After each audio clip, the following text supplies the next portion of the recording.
ஆத்தூர் அருகே நடைபெற்ற ஜல்லிக்கட்டு போட்டியில் சீறி பாய்ந்து வந்த காளைகளை அடக்கி மாடுபிடி வீரர்கள் பரிசுகளை அள்ளிச் சென்றனர்.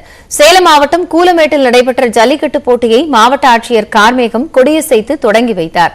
இதில் களமாட சேலம், நாமக்கல், கரூர், திருச்சி உட்பட பல்வேறு மாவட்டங்களைச் சேர்ந்த 650 காளைகள் தயாராக இருந்தன.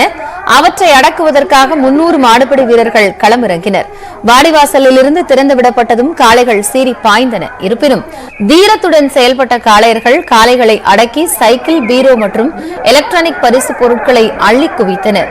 அதே வேளையில் அடங்க மறுத்த காளைகள் களத்தில் நின்ற காளையர்களை மிரட்டியவாறு சீறி பாய்ந்தன. ஒரு சில காளைகள் நின்று விளையாடி வீரர்களை கதிகலங்கச் செய்தன. கூலமேடு ஜல்லிக்கட்டு போட்டியில் மொத்தம் 376 காளைகள் மட்டுமே வாடிவாசல் வழியாக திறந்துவிடப்பட்டன. இதனால் எஞ்சிய காளைகளின் உரிமையாளர்கள் ஏமாற்றம் அடைந்தனர். இந்த போட்டியில் சிறந்த மாடுபிடி வீரருக்கான முதல் பரிசை சூர்யா என்பவரும், 2வது பரிசை சுந்தர் என்பவரும் தட்டிச் சென்றனர். மேலும் சிறந்த காளையாக சீலையம்பட்டியைச் சேர்ந்த செந்தில் என்பவரின் காளை தேர்வு செய்யப்பட்டது.